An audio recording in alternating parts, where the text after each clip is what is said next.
नहमदुहु व नसल्ली अला रसूलिहिल करीम अम्मा बाद औज़ु बिल्लाहि मिनश शैतानिर रजीम मिन हमज़िहि व नफ़्ख़िहि व नफ़्सिहि। इस्तग़फ़ार के हवाले या तौबा के हवाले से गुफ्तगू चल रही थी। इस्तग़फ़ार अल्लाह सुब्हानहु व तआला को बहुत पसंद है, जिस तरह मैंने पहले भी अर्ज़ किया। और ये हुक्म या ये तरीक़ा सिर्फ हमारे लिए नहीं बल्कि अल्लाह के जो अंबिया थे वो भी यही तरीक़ा इख्तियार करते थे।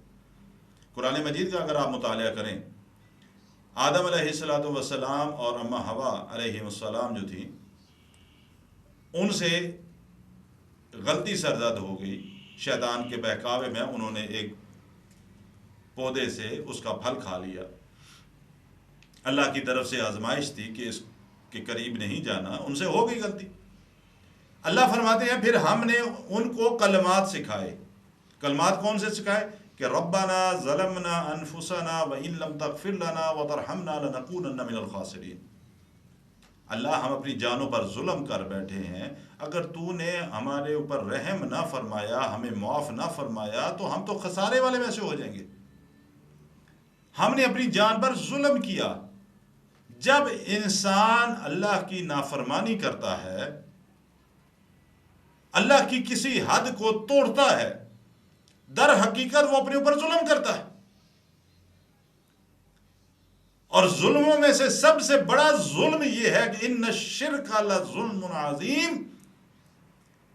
सबसे बड़ा जुल्म अल्लाह के वहदहू ला शरीक के साथ उसकी मखलूक में से किसी भी इंसान को, किसी भी शजर को, किसी भी हजर को उसका शरीक बनाना, यह अल्लाह के साथ शिर्क है।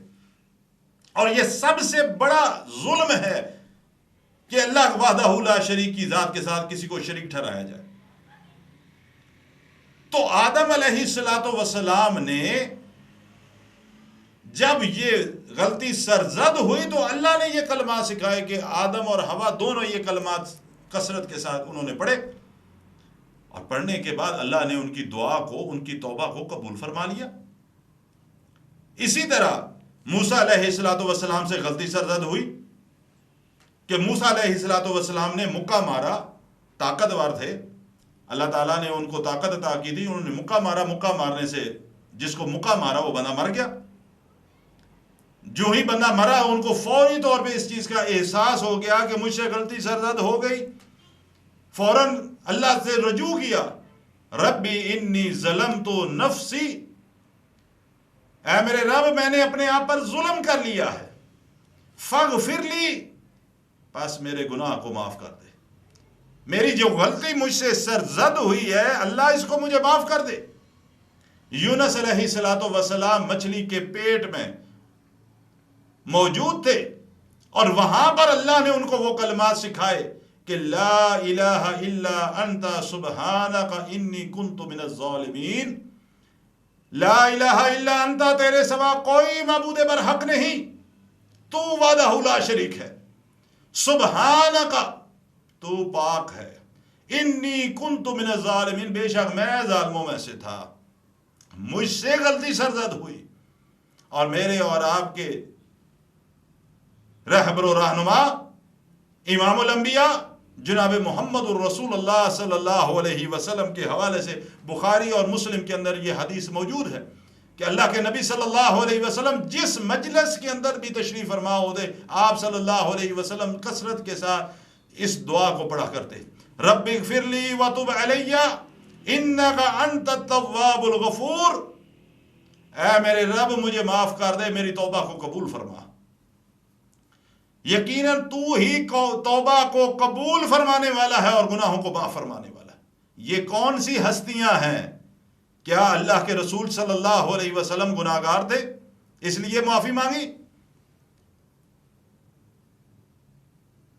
तौबा इंसान उस वक्त करता है जब गलती सरजद होती है। और इस्तग़फ़ार का दूसरा मायने ये ज़हन में रखिए, जो अंबिया का मामला है, जिस तरह इमामुल अंबिया मुहम्मदुर रसूलुल्लाह सल्लल्लाहु अलैहि वसल्लम वो इस्तग़फ़ार इसलिए करते थे, अल्लाह ताला उनके दर्जात को जन्नत के अंदर बुलंद फरमाता था। जिस तरह अम्मा आयशा रज़ी अल्लाह ताला अन्हा फरमाती हैं कि रसूलुल्लाह सल्लल्लाहु अलैहि वसल्लम रात को जब इबादत करते, अल्लाह के सामने खड़े होते, اللہ کے قرآن کی تلاوت کرتے، گریہ زاری کرتے، روتے، آپ کے پاؤں سوج جاتے، ورم آ جاتا، بعض اوقات پھٹ بھی جایا کرتے تھے۔ میں نے کہا یا رسول اللہ صلی اللہ علیہ وسلم، آپ تو بخشی ہوئی ذات ہیں، آپ سے تو گناہ کا تصور بھی نہیں کیا جا سکتا، آپ اتنا کیوں عبادت کرتے ہیں، اتنا کیوں اللہ کے سامنے روتے ہیں؟ امام الانبیاء نے فرمایا صلی اللہ علیہ وسلم نے، عائشہ کیا میں اللہ کا شکر گزار بندہ نہ بنوں؟ پھر اللہ کے رسول صلی اللہ علیہ وسلم نے صدیق اکبر رضی اللہ تعالی عنہ کو جو دعا سکھائی کہ ابو بکر نماز کی حالت میں، جب تشہد کی حالت میں ہو، اس دعا کو کثرت سے پڑھا کر، اللہم انی ظلمت نفسی ظلما کثیرا ولا یغفر الذنوب الا انت فاغفر لی، اللہم انی ظلمت نفسی، اللہ اپنی جان پہ بڑے ظلم کیے، فاغفر لی، اللہ تو معاف فرما دے۔ یہ انبیاء کا طریقہ ہے، انبیاء کا سکھایا ہوا طریقہ ہے کہ کثرت سے اپنے اللہ کے ساتھ اپنے تعلق کو مضبوط کرو اور کثرت سے اللہ سے اپنے گناہوں کی معافی مانگو۔ اگر اللہ کو اپنے سے راضی کر لو گے، اللہ تمہیں دنیا کی حکمرانیاں بھی عطا کر دے گا اور آخرت کے اندر اللہ تعالیٰ آرام بھی عطا فرما دے گا۔ اللہ مجھے اور آپ کو عمل کی توفیق عطا فرمائے۔